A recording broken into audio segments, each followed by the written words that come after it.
Podcast, episode 3. Podcast. Birdcast. Revenge of the podcast. The search for the podcast. Podcast.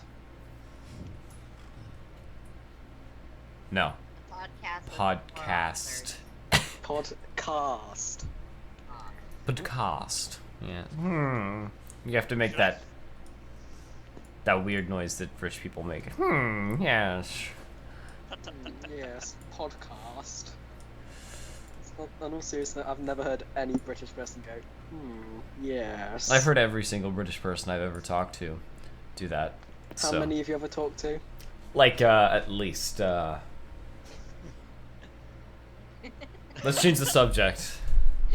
We're talking to one right now, so there's one. I mean, Yeah, it's there we go. One. one. And see, I heard him say it as an example, but nonetheless he said it. Exactly. Doesn't count. Yes, it does. No, Actually, it doesn't. does. It totally does. I went to culinary arts with a British guy. Okay. Admittedly, that was back in 2000. Whoa. That was like... Hold on. 2016... Come on. That was 16 years ago. 2016 minus 2000... 16 years ago, yeah. I was like 2. I was, I was. 5. I hope the heck you didn't actually use a calculator for that. We're live streaming. I can't hide. 2000, I was 13. God, Foles. I think I was 13 in 2000. How old were you, RK? 22. Whoa.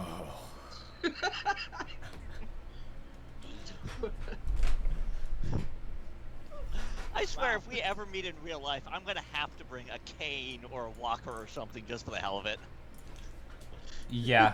I'll beat you with it. Okay, Oh, Wow. Folds that is... escalated quickly. Holy crap, Foles, are you okay? Yeah, I'm okay. I'm just in a bit of a bad mood today. Oh, sorry. Poor RK. I think that should work. My Yeah. husband is staring at me with a pony. Okay, so today's topic is... Well... Let's see, I think it was last week that we were planning on... Oh, now my dog wants out. She's not getting it. I think it was last week we were going to do how we write. So, but I think this week we're going to focus on genres, right? Well, we said that we were also going to talk about how we got our sim names. Yes, as a fun starter topic. Ah, sweet, one watching now. Okay. I'm posting the blog post right now. Oh my. I've already posted all my stuff. I just sit here. Silence. I don't have time to go post anything because I have to wrangle all you people. Wrangle. Especially Stahl, he's the rowdy one. You know it, every day. I mean, I totally never here on time. Nope.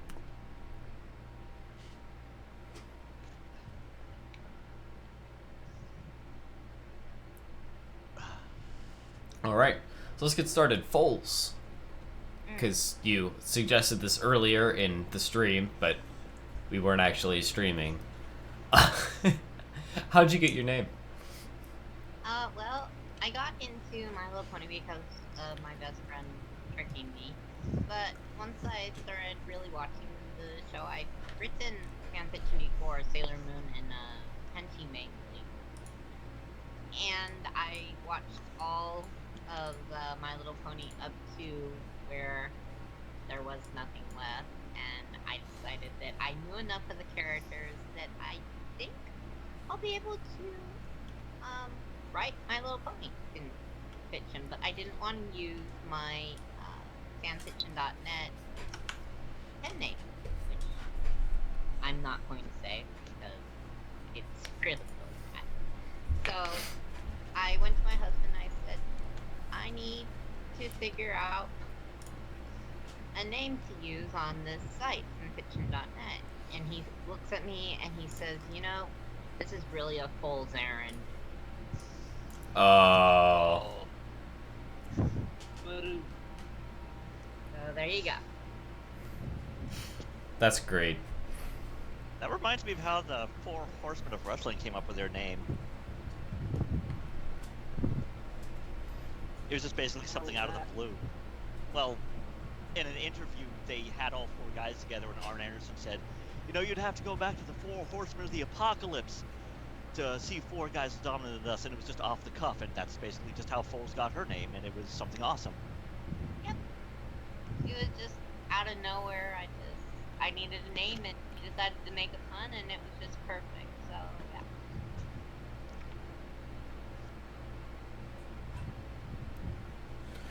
Well, you guys might hear my husband's voice in the background. He's sick today and I'm taking care of him. So Aw, give him hugs for all of us. I will do that. Okay, good. Okay, so I guess on the opposite end of the spectrum, you have me.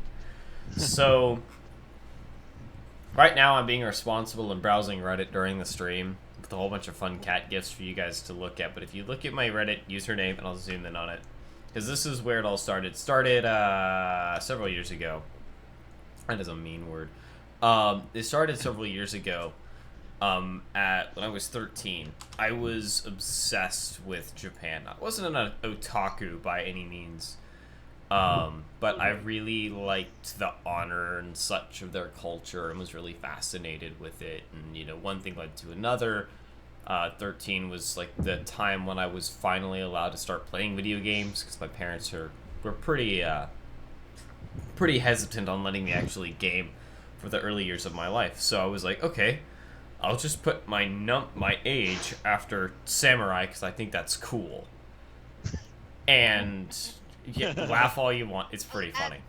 Oh, That's nothing. I had an email that was hot for homework at one time. So time went on, and that name and its iterations with the one and the I switched and all the rest of it ran through their courses. And then I found the fandom, and it was like, okay, I don't want to use Samurai 13 anymore because, you know, I'm a big old responsible 16-year-old at that time. I wanted to kind of distance myself from the 13. So what I did is I named myself after like when I got into the fandom, I was obsessed with Luna, as some of you Most may people are.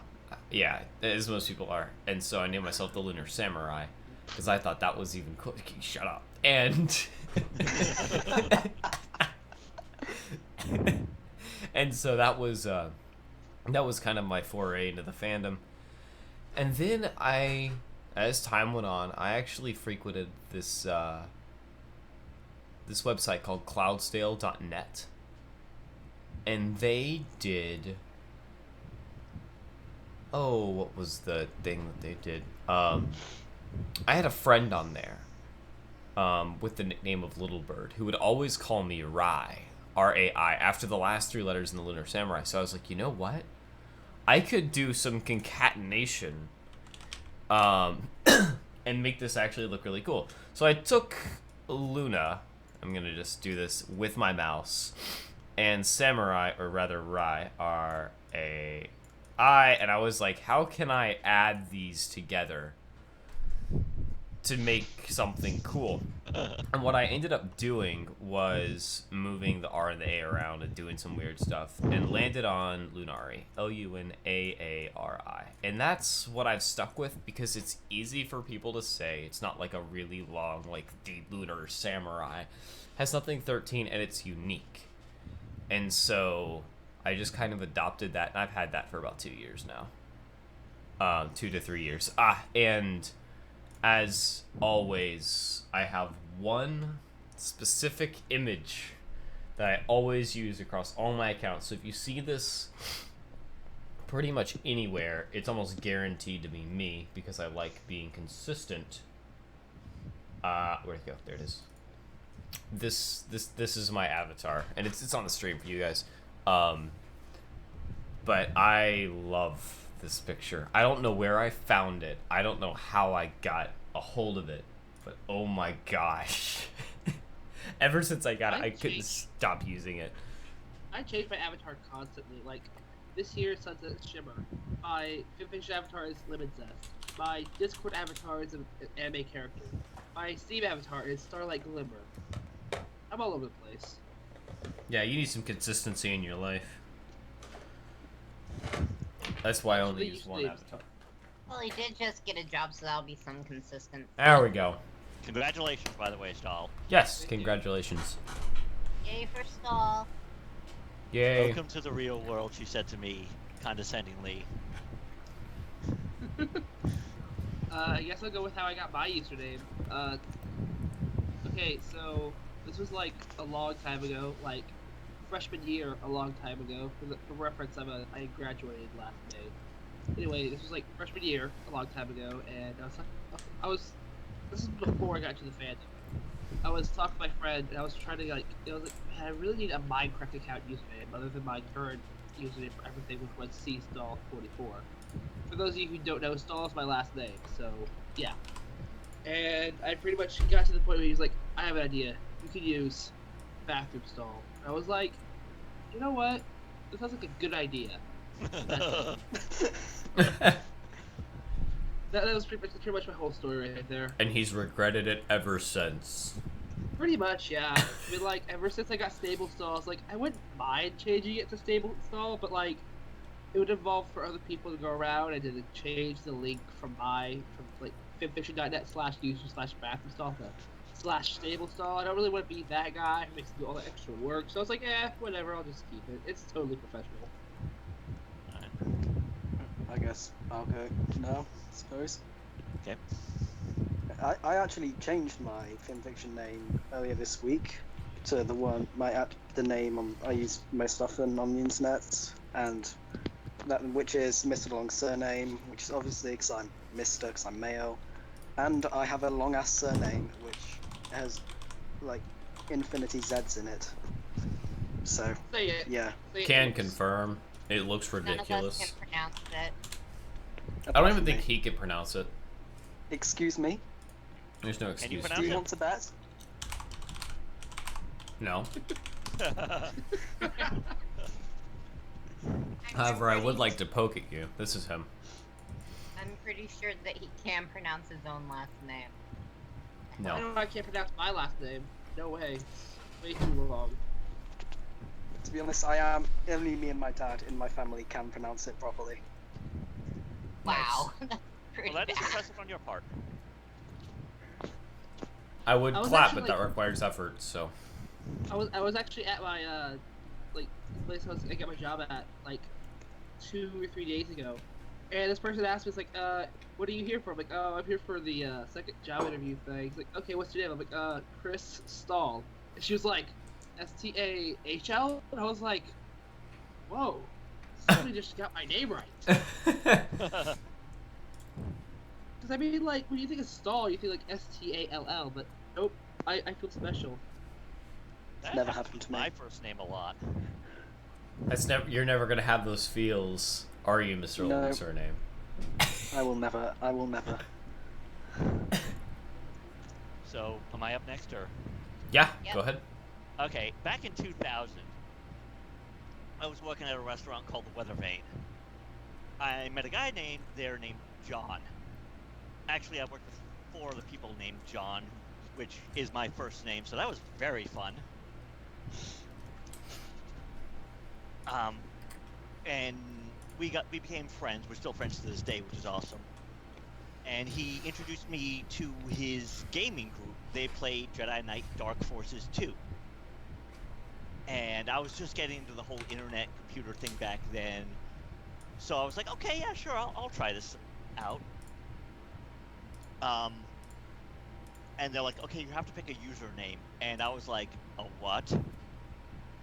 What, a username? Just use my name. No, you gotta have a username. It's gotta be cool. It's like, okay. And basically, we were all part of. Every person in the gaming group kind of had a standardized name. Our gaming group was the Radiant Knights, RK. The call sign I chose for myself was Striker. We were Jedi Knights, JK. I was the 5th one to join, 5. All right then. I like the way that's all assembled now. It actually makes sense now, doesn't it? Yes. And then you hear your name said from like text to speech. It's RK underscore Striker underscore JK underscore 5. Yeah. And it's the name I've pretty much kept throughout most of my internet career because it's something easy to remember. It's something, stands out. It is. I just go by my last name, which is really unoriginal, but you know what? Whatever. I would, but I have future plans that disallow my my ability to use my last name. Oh, are you saying that? Oh, Are you what's saying? that? Noise. Yes. Are you saying that, like, if they find out who you are, you'll never be able to do your stuff that you want to do in the future? Is that what you're saying? I'm saying that is a very real possibility. That's why I'm happy. There are like 500 million other Chris Stalls out there. I mean, if you look me up on Facebook, you're not gonna be able to find me. I tried to stalk you for like a whole of 2 minutes, and I got like 3 results, and like none of these are you. There's no way. I think all of them Stalk were me. If man. you can spell it. You actually try to stalk me on Facebook or something? Yeah. That's great. You're welcome. Does that make you feel warm inside? Yeah, it does. It really does. All right. Now, if you get a letter with white powder in it, don't worry about it. Wow, okay. That went places. I'm gonna try to stalk you now, because apparently I know your name. Congrats. You'll find me pretty fast, because my name is not very, Or actually, I guess I could spin that in a positive light and say my name is very original. So. You can't really say that with me here. Just saying. I don't know. I feel like that is super common name that I see all the time. Totally. Are you a photography major? Is that what Ha! you are? No. That's just the one Oh. decent picture I had. My ex-girlfriend Oh, took it like 3 years ago. So it does not... Oh, okay. I don't use Facebook. I'm not one of those people that's like, I am above Facebook. I am much more social online than I am offline. So, no, Yeah, Foles that's died. Foles. Everybody type in the chat for Foles to get back here.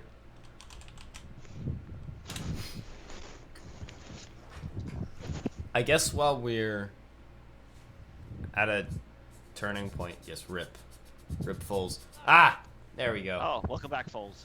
All right, so now I guess move on to our actual intended topic, and that is, are we gonna do genres or are we gonna do how we write, like our setups? I was thinking of, personally, I was like thinking of genres, but we can do whatever. I'm up for whatever. Okay, I'm down for genres as well. Do we have Wait. specific ones that we want to talk about? Why don't we do both? Okay. I'd like to know why it is I can't write a dark story. To that, Because you're too full of light and love and hope. And you're too cute. happy.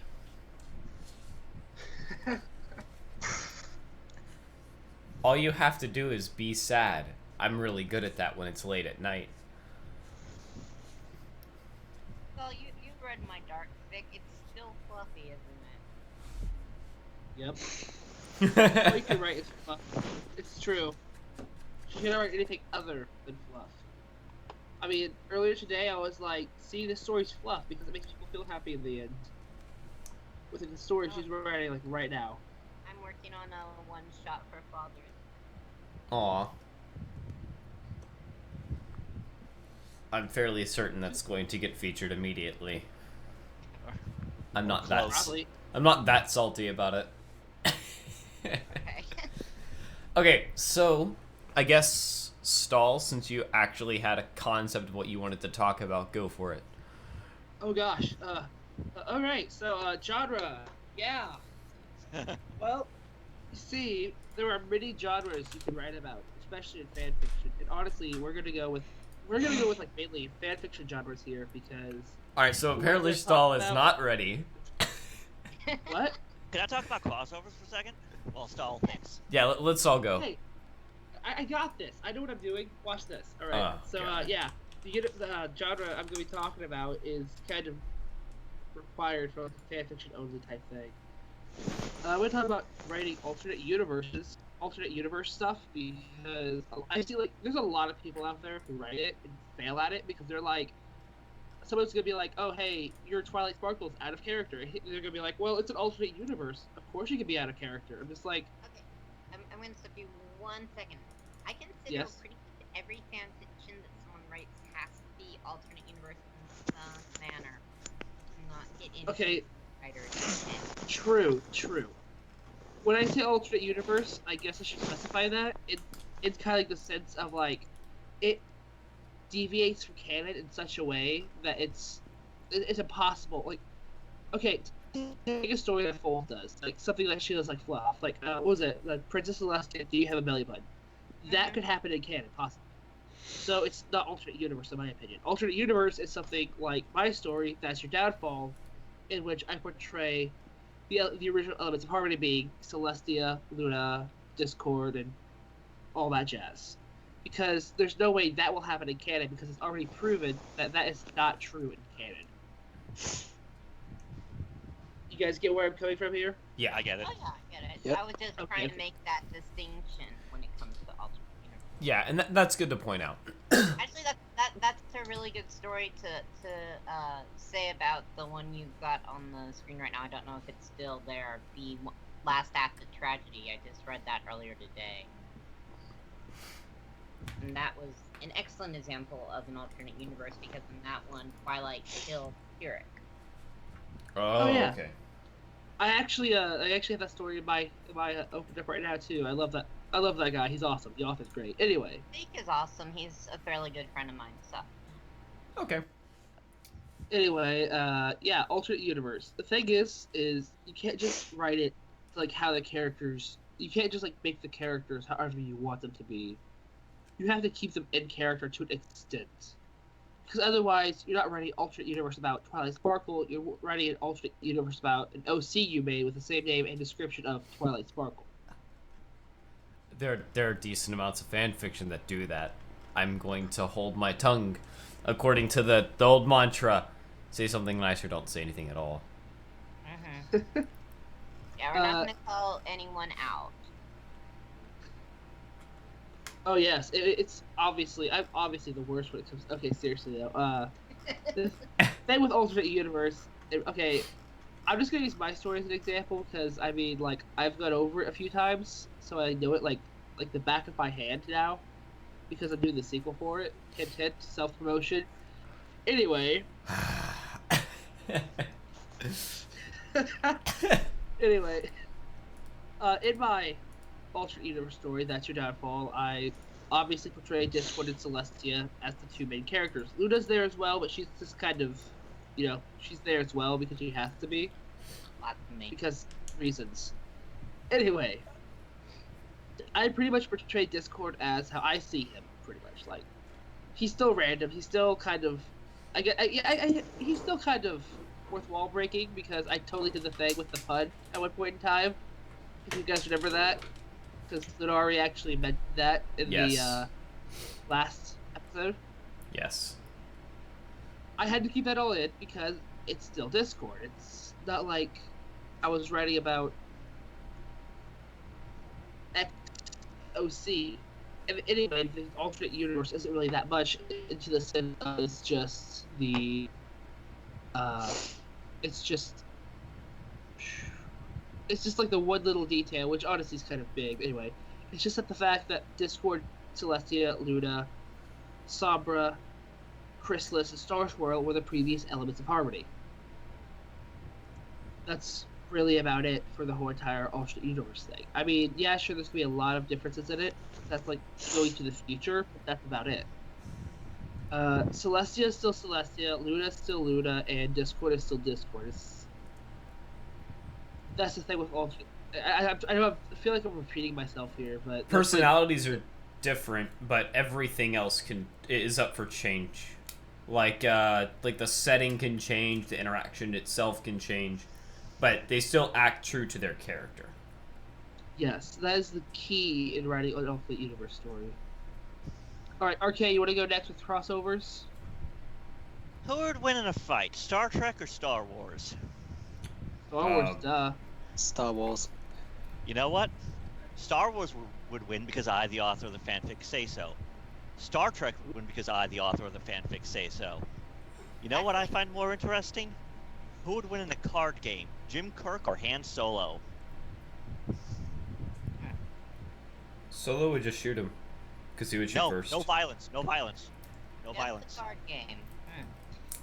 No violence. If there's It would violence, depend- that misses it the would point. probably depend on the type of game that it was. Mark is a huge fan of Captain Kirk, so I'm gonna let him answer this one. It is that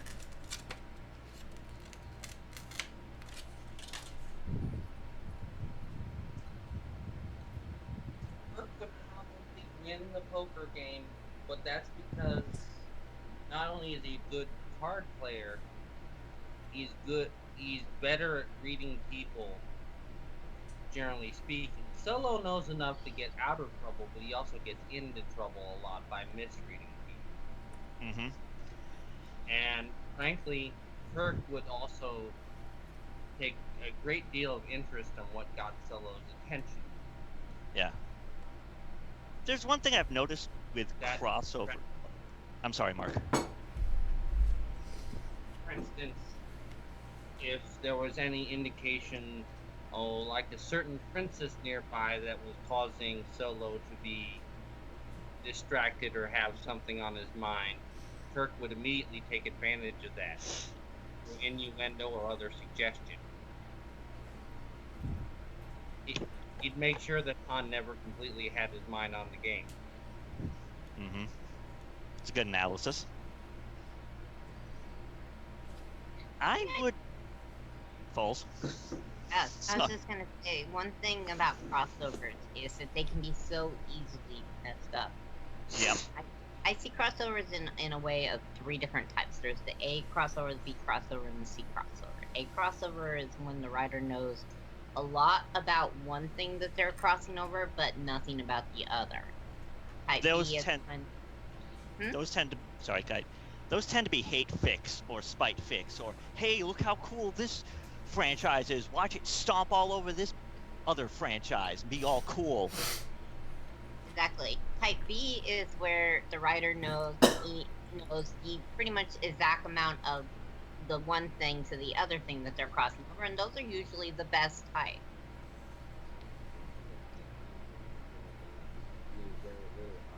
No, that's type C. And then there's type C, where the author knows very little about either one and just puts in his opinion.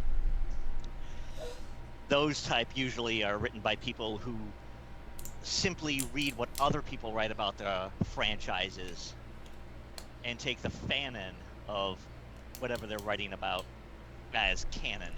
Apparently that's happened with a lot of Ranma Half and Sailor Moon crossovers back in the day. Oh yeah. My apologies As for the a moaning in the background. That's my dog. Back in said day, I can assure you that happened a lot. That's where I came up with my A, B, and C measure. I don't read a lot of crossovers, to be honest. I feel like, if you exclude Fallout Quest, I should say. Other than that, I really don't read a lot of crossovers because You I should feel read, like... Arcase crossover, his G1 and G4 crossover, because it actually got, it's got G.I. Joe in it, and Transformers, and... G.I. Joe, Transformers, certain things, Inhumanoids, Gem and the I'm Holograms. actually editing it for. I'm actually like doing a re-edit for him right now. I honestly have chapter 10 open in a tab on Chrome right now to do later tonight or sometime. Thank you, Stahl. I appreciate yeah. it. One thing about crossovers is that I'll get around to it. Yes, thank you. One thing about crossovers I've noticed is that I've basically grown tired of who would win, because it doesn't matter to me. I've seen people literally spend 10 forum pages debating whether the film speed of between video and film, the frame rates, to determine whether or not the Millennium Falcon is faster than the Enterprise, and it's like, no. I had to witness 300 forum pages about whether the new Enterprise was bigger than the original Enterprise from the new movie. It almost drove me insane. Oh God, yeah. It almost drove me completely insane. I'm like, it's a model. It's okay, Foles. It's okay. It's okay. Let me give you a nice cup of tea. Oi, no, stop. I'm not. Yeah, it's like when you guys. It's like when I first opened with who would win, Star Trek or Star Wars. It's like I've seen so many fanfics, so many debates, so many people going off about it. It's like I don't care anymore. I want to see Captain Picard sit down and have a nice, just a nice chat with Princess Leia. I want to see Han Solo and Jim Kirk and Lando Calrissian and Will Riker sit down for a poker game. I want to see Data confronting Han Solo about Han Solo's anti-android bigotry.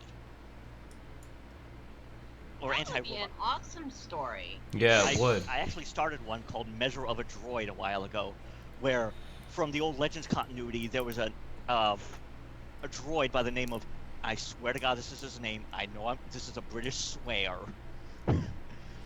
Bollocks.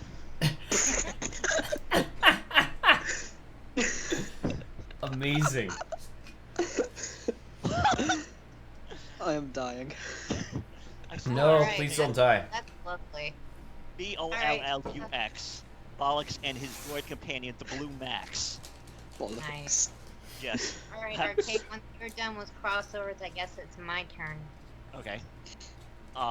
Where this is part of a series I did of a Star Trek and Star Wars crossovers, where again it was more, them meeting. But yeah, Bollocks and Blue Max from the old Star Wars Legends continuity traveled to the Federation to seek asylum.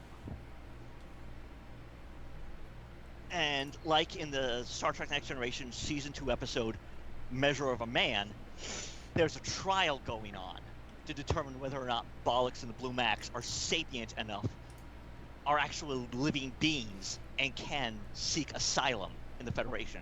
Oh.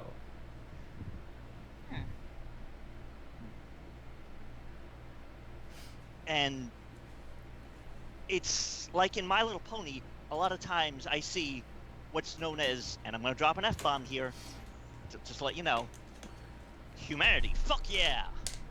Oh, yeah. Yeah, that can be seen quite often. I think that's so very often. And it's like, you're missing the point. I don't care who would win in a fight. Well, I kind of do because I'm doing an anti-conversion bureau fic, but it's Equestria and Earth against a conversion bureau. Equestria, so I don't know. But it's like, I don't care. I want to see Twilight Sparkle at the Library of Congress.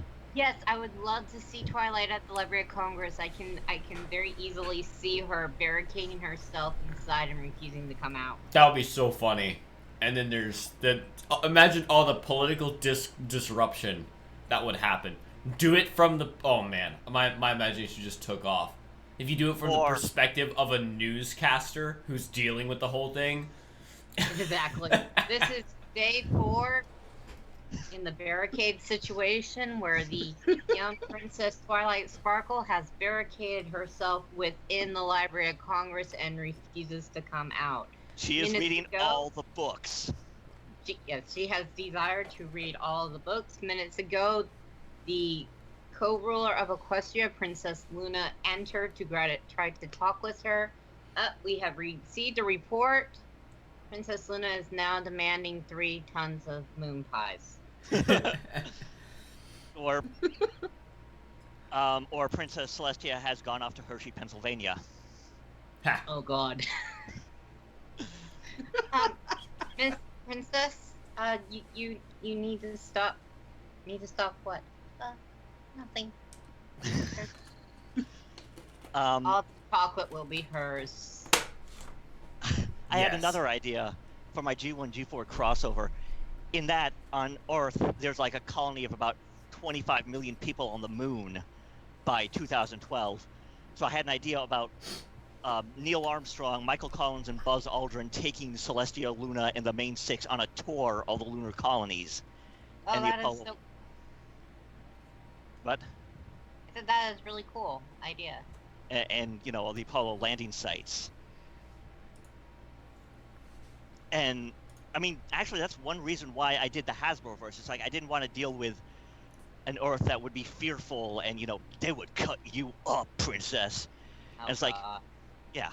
I wanted it to be kind of friendly. I wanted it to be reasonable. That's why I did, you know, that's why I had G.I. Joe and Transformers, because to the humans of Hasbroverse Earth, Equestria is like, okay, they're equines. Okay, we've been dealing with 30-foot tall murder bots for the past 30 years. Is there anything we need to worry about that they're gonna try to attack us for? No? Great! Let them in. Yeah. I mean, the only weird thing is that the portal is right in Kentucky. That's an I don't interesting guess that location there's for a portal. reasoning for that. Well, it's supposed to be in Megan Williams' backyard from G1, and I kind of just chose Kentucky because it sounded like horse country. Makes sense.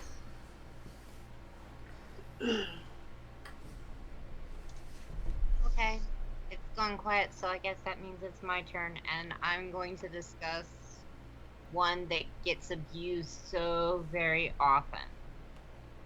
And that's the slice of life. Yeah. Oh yeah. Not everything that someone writes is a slice of life.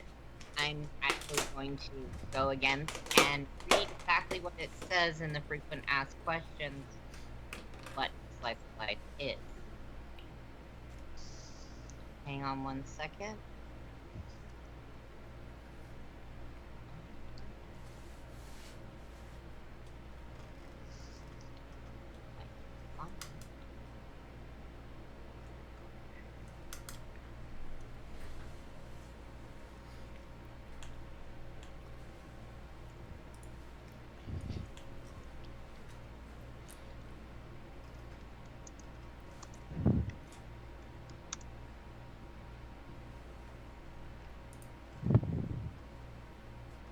Alright, slice of life is a genre that often parallels drama in the use of slice of life narrative techniques. Themes can range from teen melodrama and interpersonal relations to family and romance.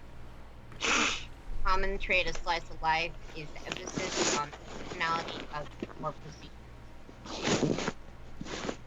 So, slice of life pretty much is something that's following the life of a person. It's maybe a couple of days or a couple of hours in that person, or in this case, pony's life.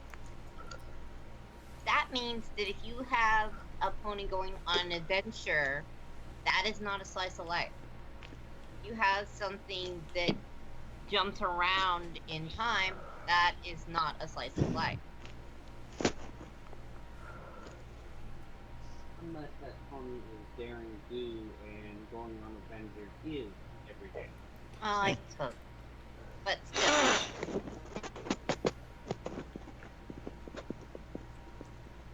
Whoop, say that one more time, fools. Michael's being loud. Shut up, I'm ill. That, unless, the person's or pony's life is going on adventures, then it is slice of life, but otherwise it's not. And it's very difficult for a lot of people to understand the difference between slice of life and general.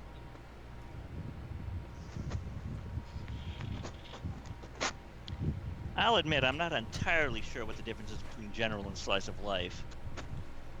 Basically, a slice of life is where it follows one particular character.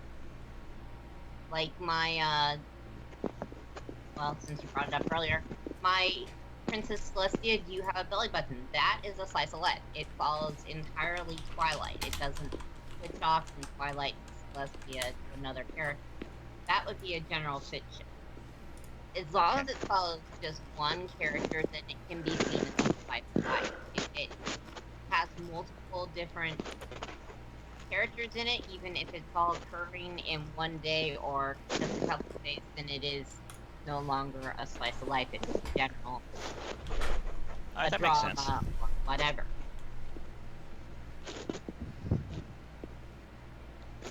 Okay, yeah, I see that. Yeah, same here. Yeah, and I can see how slice of life can be abused because it's like, well, I'm taking a snapshot of their life. You know, that complaint by like 90% of people. Like, oh. But the whole concept of slice of life being focused on just one character and quite possibly one interaction, that makes a lot more sense. Yeah, that's the main way you can tell slice of life from anything else. Is plain and simple. It's just the one character. So my Tiny Twilight Tales, even though they take place in different bits, they are slice of life stories because they're all about Twilight. They're all what she experiences, what she's thinking. Right.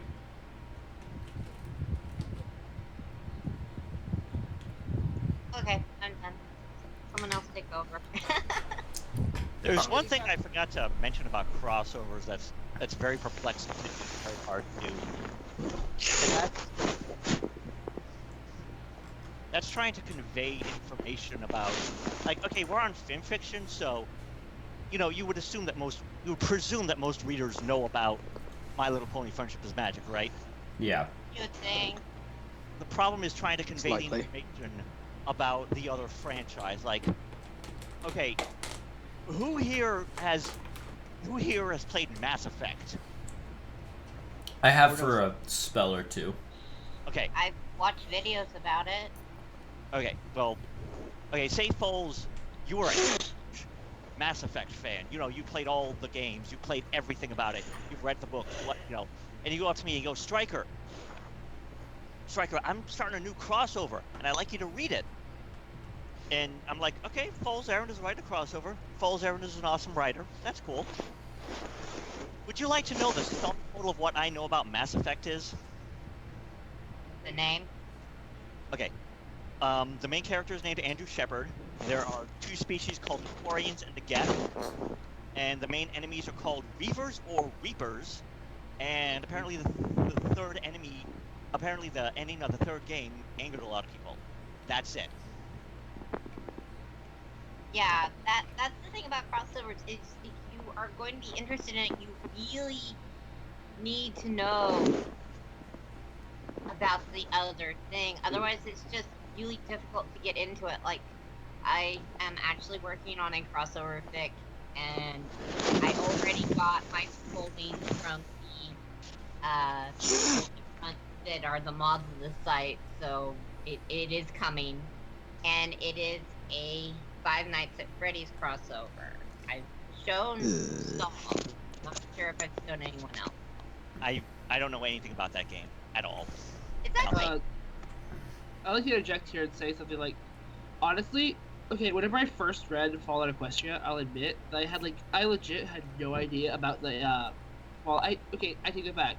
I had a very little idea about the Fallout franchise whenever I started it.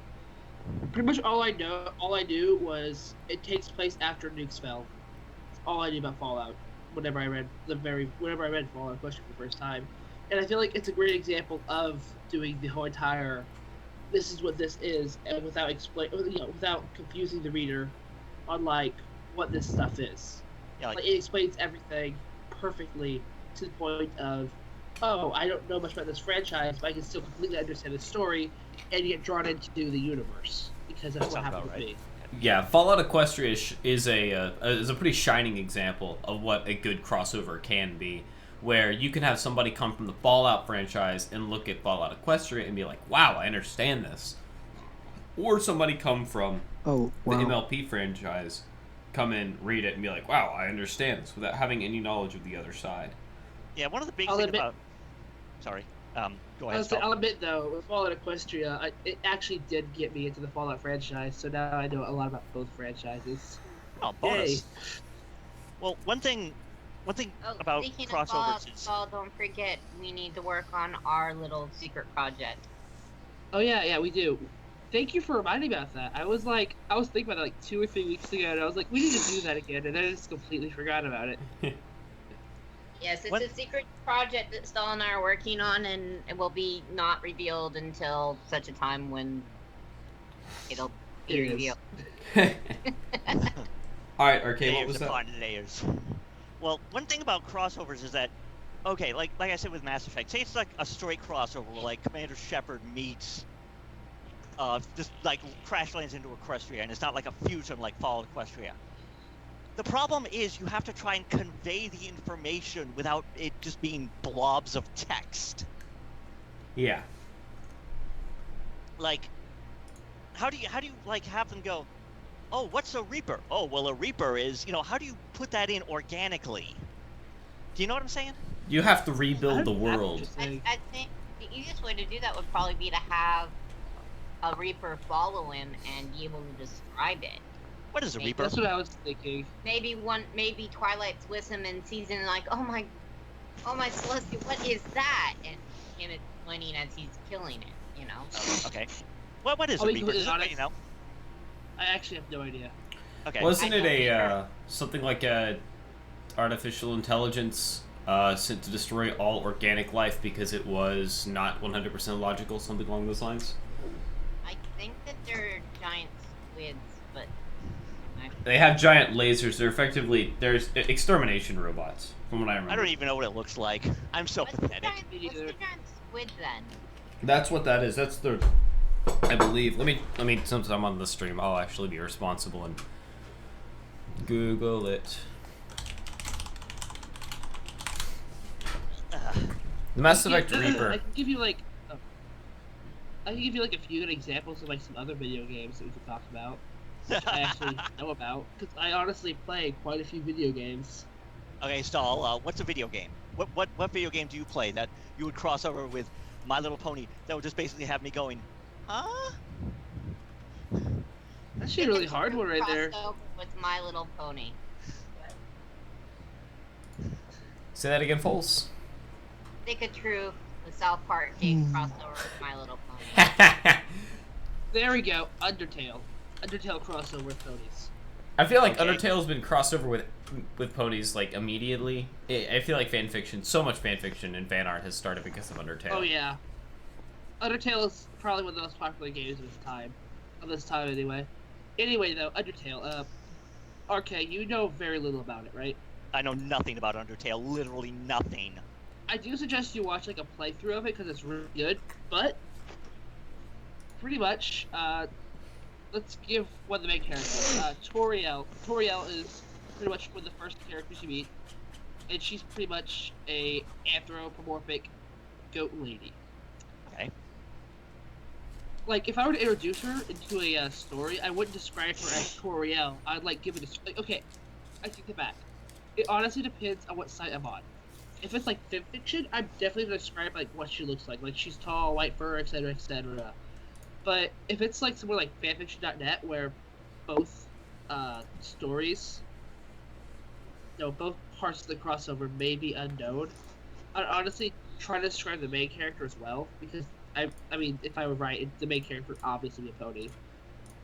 That's honestly a thing you have to do in crossovers is you have to make sure you describe very well and thoroughly what the thing is being crossed over with, because I don't like it when people just try to assume that, like, oh, you're reading the story because it's a crossover, you obviously will know both franchises. No, that's not how it works.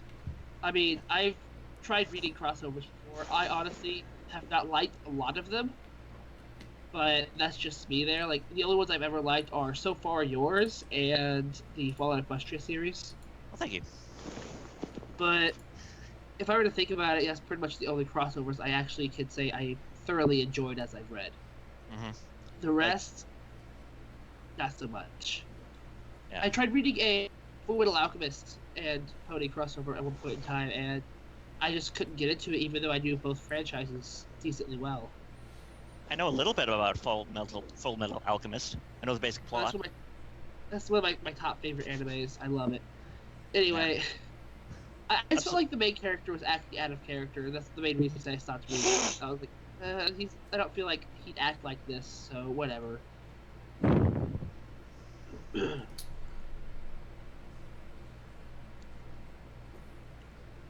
All right. So Okay. is that all for crossovers? I think so. I'm sorry. Hey, no problem. That was a good discussion. I'm gonna, I guess I'll take the mic here and talk about tragedy, because this is something that I have seen abused so many times, because people will go and find a tragic, or try to write a tragedy and end up writing a sad story or a overly ridiculous dramatic story. Yes.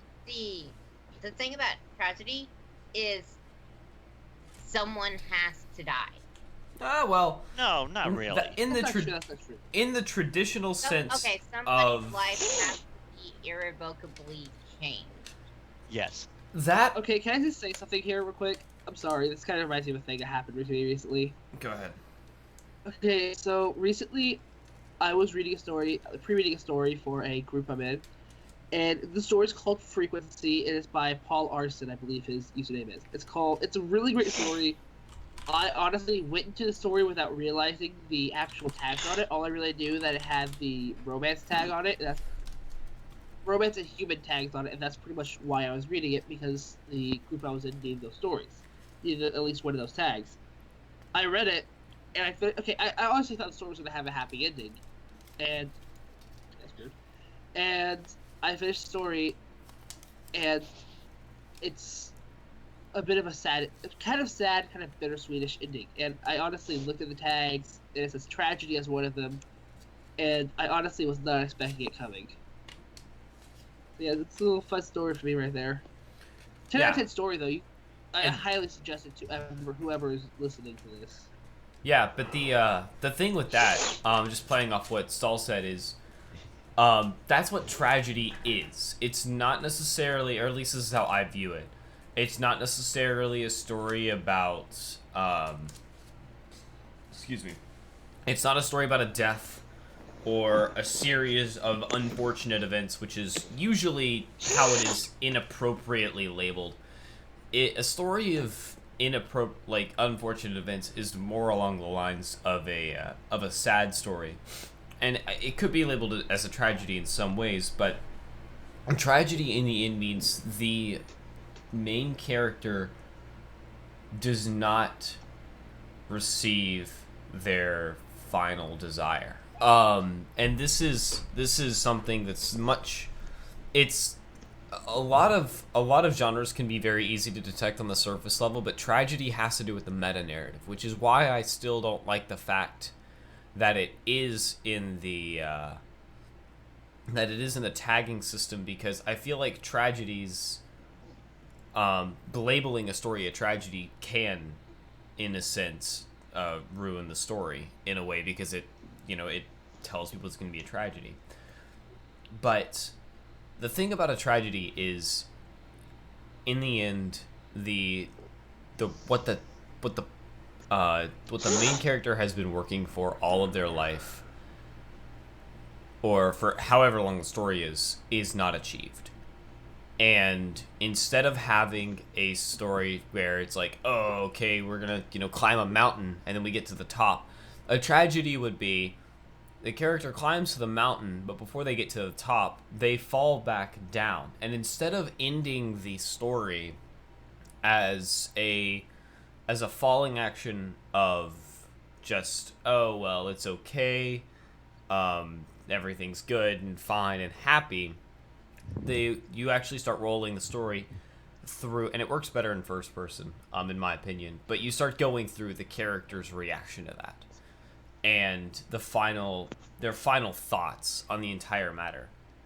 Because tragic stories don't always have only bad things happen. In fact, very rarely will a tragedy and a comedy in the beginning look very different. The thing about a tragedy is that you watch the character fail their goal.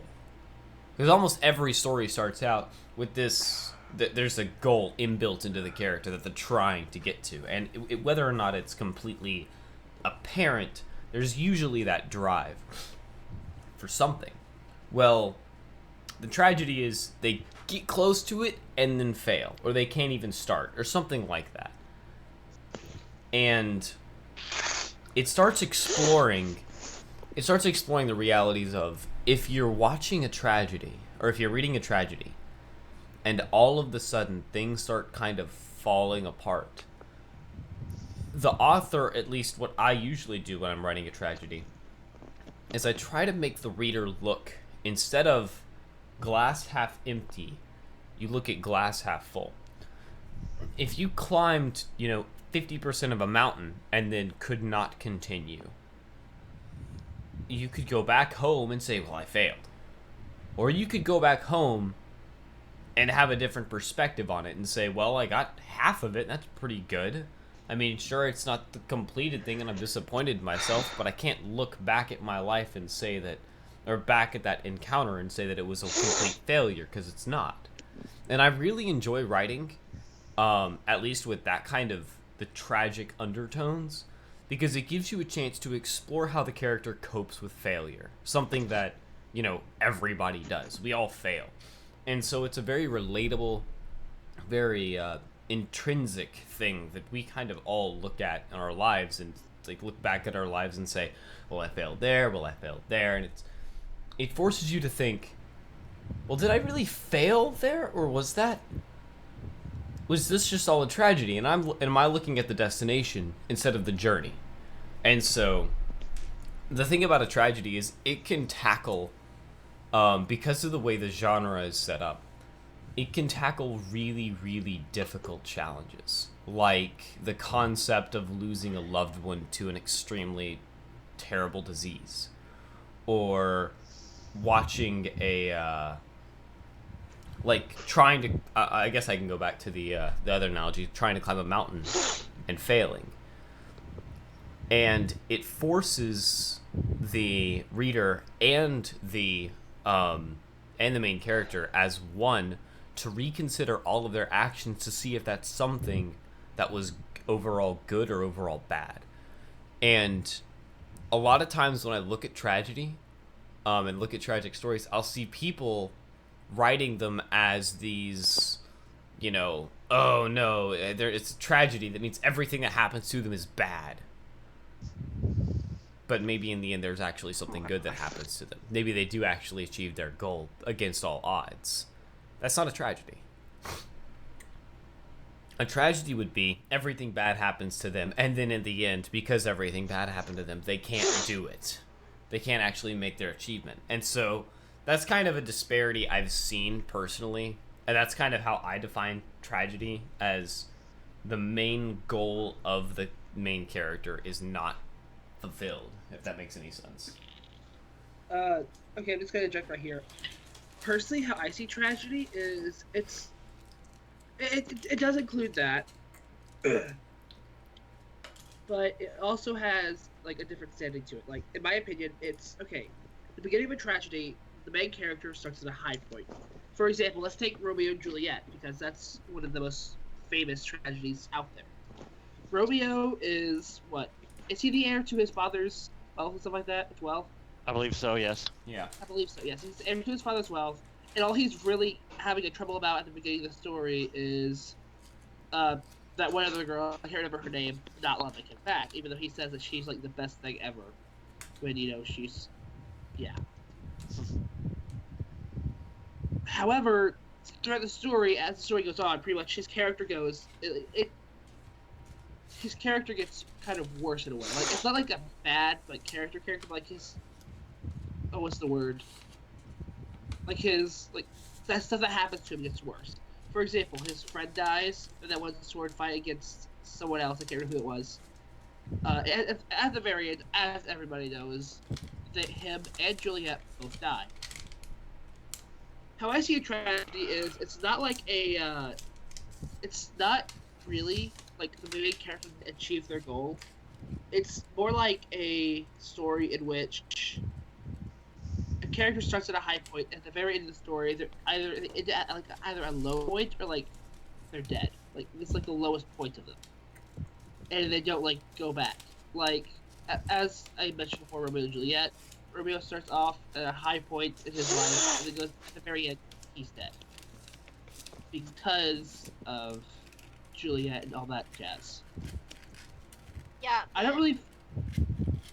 Yeah. You don't have. A tragedy doesn't have to end on a bad note.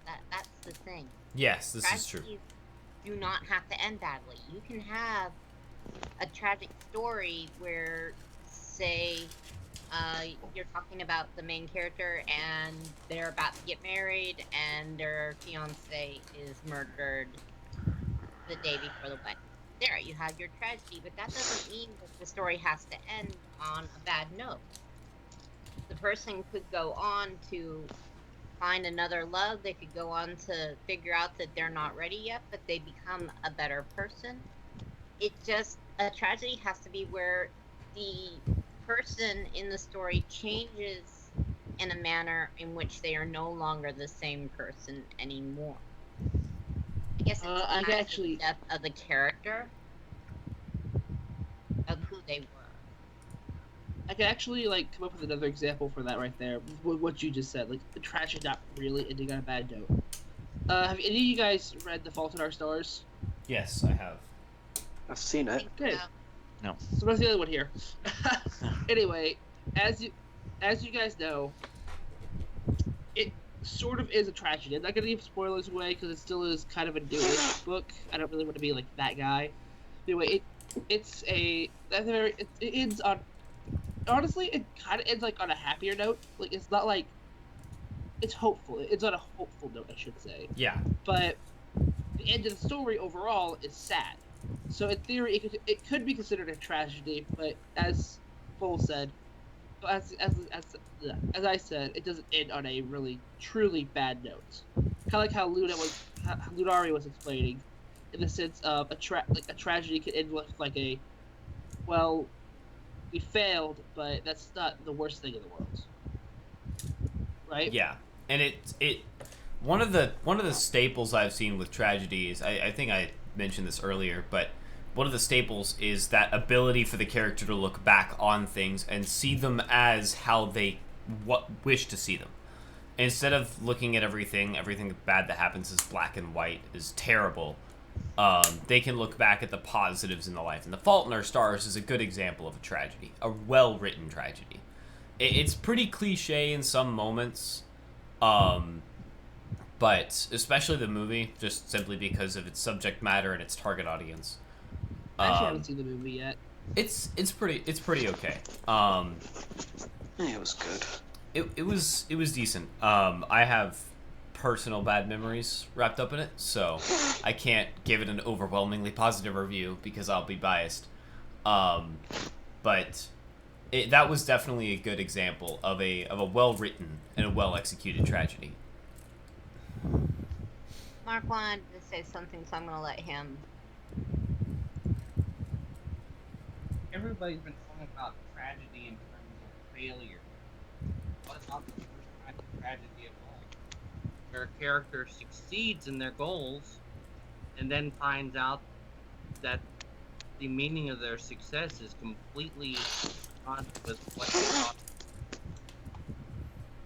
That instead of that, yes, congratulations, you've overthrown the evil king, but you've also caused complete chaos in the land, and and slaughter in the streets, and it,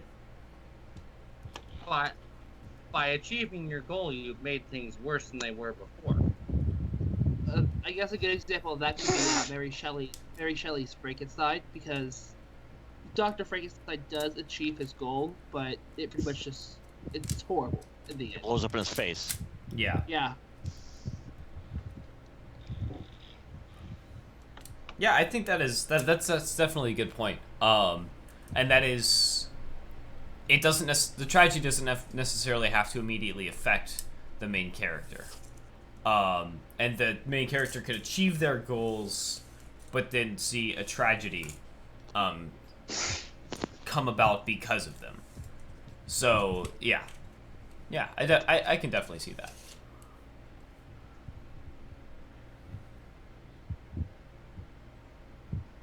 Stomach. All right, are we gonna move on to the fourth genre we talk about here? Yeah. What's the fourth genre? Comedy?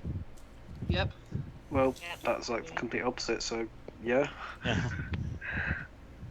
Comedies, I've always felt, is about as subjective as you can get, because what one person would find funny, as cliche as it would sound, another person wouldn't, you know? Tell them it's I kind feel delivery. I feel like I cannot write comedy. Honestly, it's the only genre I hate writing, and I feel like I can't do it. Like I can write comedic moments. It's just comedy. Like I don't think I could write a legit comedy story. Same here. I've done, like, you know, little flashes of comedy, like Megan is trying to escape from Tirac, and she basically goes Die Hard, and she like quotes Die Hard.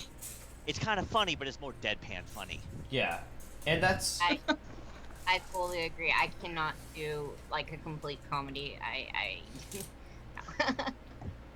It's like you're trying to exaggerate the characters, but it just doesn't work.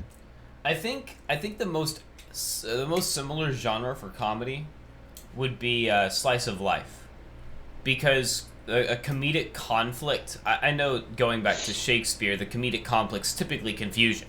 Much Ado About Nothing is a hilarious example of miscommunication. But personally, I'm not good. I've written a couple comedies before, but they all ended up feeling rather slice of life-ish. Not like... I feel like anything that I write that's larger will have darker undertones simply because that's the way in which I think. If that makes any sense. Yep. I've written a few comedy things, and RK seemed to enjoy them. Oh, yes, yes. Well, I've only read one, but it was very funny. Yeah. To be honest, I actually don't find it that hard. It's just sort of, I just get the ideas in my head, and then I just expand it over that. Like, I'll get an idea in my head, which is sort of, it's a ridiculous idea, but it could still technically happen, if you get what I'm saying. Yeah, kind of an outlandish exaggeration. Yeah.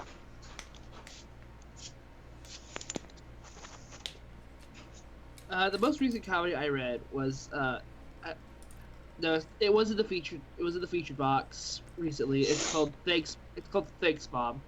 In which pretty much all the guards. Oh, I read that. Yep. Yeah, it was a great one. Where pretty much all the guards call Celestia Mom, and well, I mean, they see her as a motherly figure. I found it funny because I guess this is because of how Luna reacted to the whole entire mom thing. Because minor spoilers here, I guess, that the thing with Luna was she apparently she wanted to be called mom as well. She wanted to be considered, a mom to the guards as well, even though they didn't really see her as one. I guess it's the over-exaggeration of characters there that made that story funny. I like them with a comedy. You can't just have it. I don't know. I don't like it when it's completely and totally insane. There's got to be some grounding, I want to say.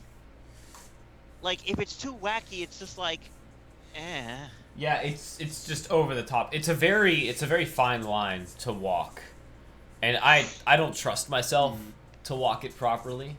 I leave that to other more experienced authors. Yeah, I don't trust myself either.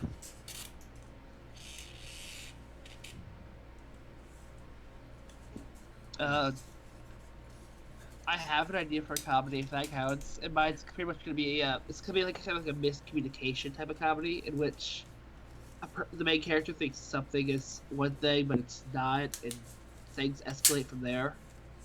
I actually had an idea for a comedy where Pinky went to Twilight complaining that a rock was continually trying to trip her all over Equestria or all over Ponyville, and Twilight was like, "Okay, Pinky, that's not gonna happen. Rocks don't do that."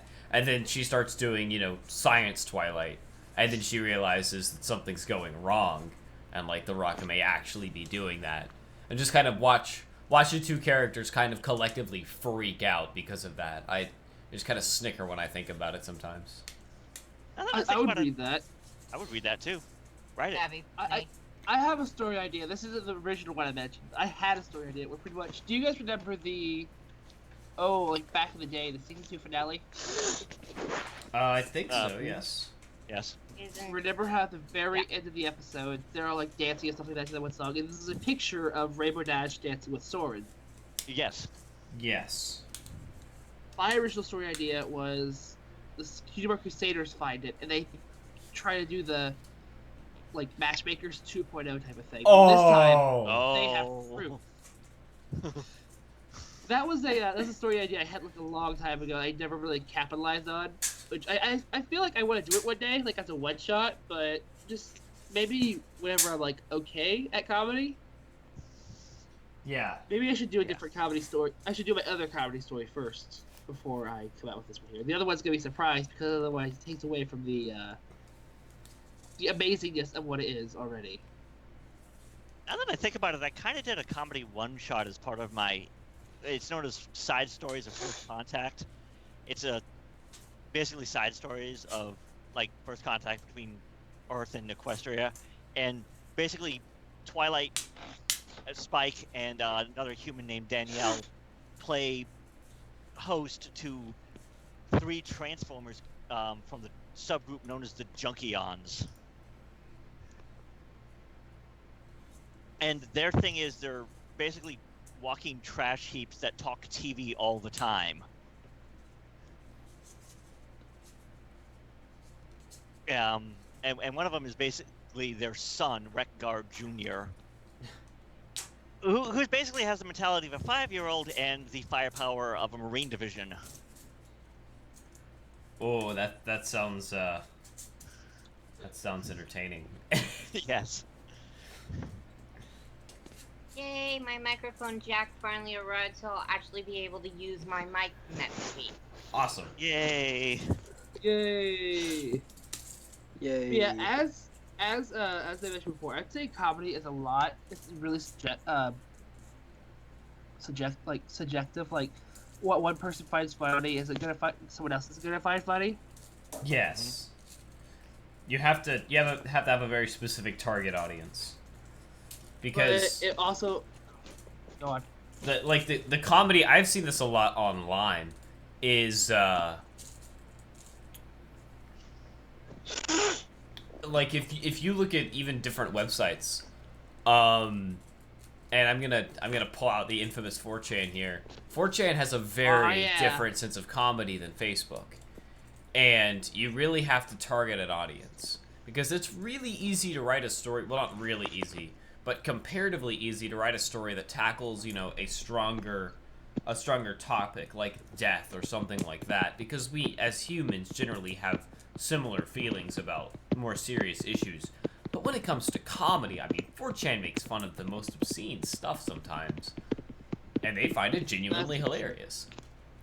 But Like, as someone who actually does go on 4chan more often than I like to admit, I could say that I've read quite a few green stuff that's just like got me like laughing, really like extremely hard. yeah, That would never fly at places like Facebook or FanFiction. Yeah, Well, they it's... might. Go ahead. Yeah, they might fly on fanfiction, but that's only for the audience that actually goes to 4chan. You know what I mean? Yeah. Hmm.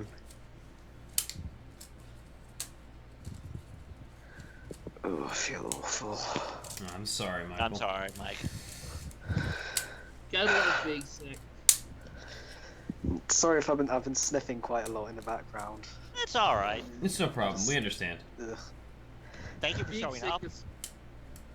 Being sick is horrible. Yeah, thanks for showing up. Unlike some people in this stream. Gosh, Weather. Gosh. Everybody, let's badmouth Weather behind his back. Oh, come on, Ooh, I'm guys. telling. It is Father's Day, you know.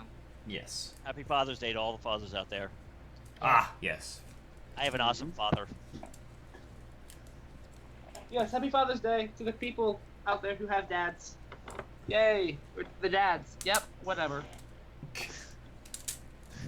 I don't have. I think we should probably call it here for today, since Michael's not feeling well. Yeah. Yeah. Oh, It's gonna be thanks, short. guys. But You're welcome, Michael. you know how it is. Love you, Michael. You're the Get best. better, dude. You I, are my favorite British. You're my favorite British person. you're my favorite British person on this stream. There you go. You are my Thanks, favorite man. male British person on this That's stream. lovely. You are my favorite male next British time- person on the stream. Next time, I actually wouldn't mind discussing how we write, Yeah. as writers. Yeah. I feel like that'd be a Okay. lot of fun. Okay. Yep. Okay. I'll Sure, I even can sit in my very roll with special that. writing room for that. If I Because remember to do that. I actually like talked about that just like 2 or 3, maybe like actually 3 or 4 days ago. I don't remember where it was at, but I was like talking and I pretty much described how I wrote. So yeah, Yeah. All right. I have So some- next week, focus on how we write. Alright. yeah. Till next Okay. week, then. All right. Folks, So, all have a good night now. You hear? yes. Have a good one, guys. We'll be back next week, 4:30 p.m. Sunday. Sunday. Easy. Sunday. Unless you're Yay. British, when it's 9:30 p.m. Yeah, 4:30 p.m. EST. Or 1:30 for you. Thank you. All right. That's everything. I dropped Bye. the measuring tape. Bye. Oh, hey. Boy. Okay, bye. Bye.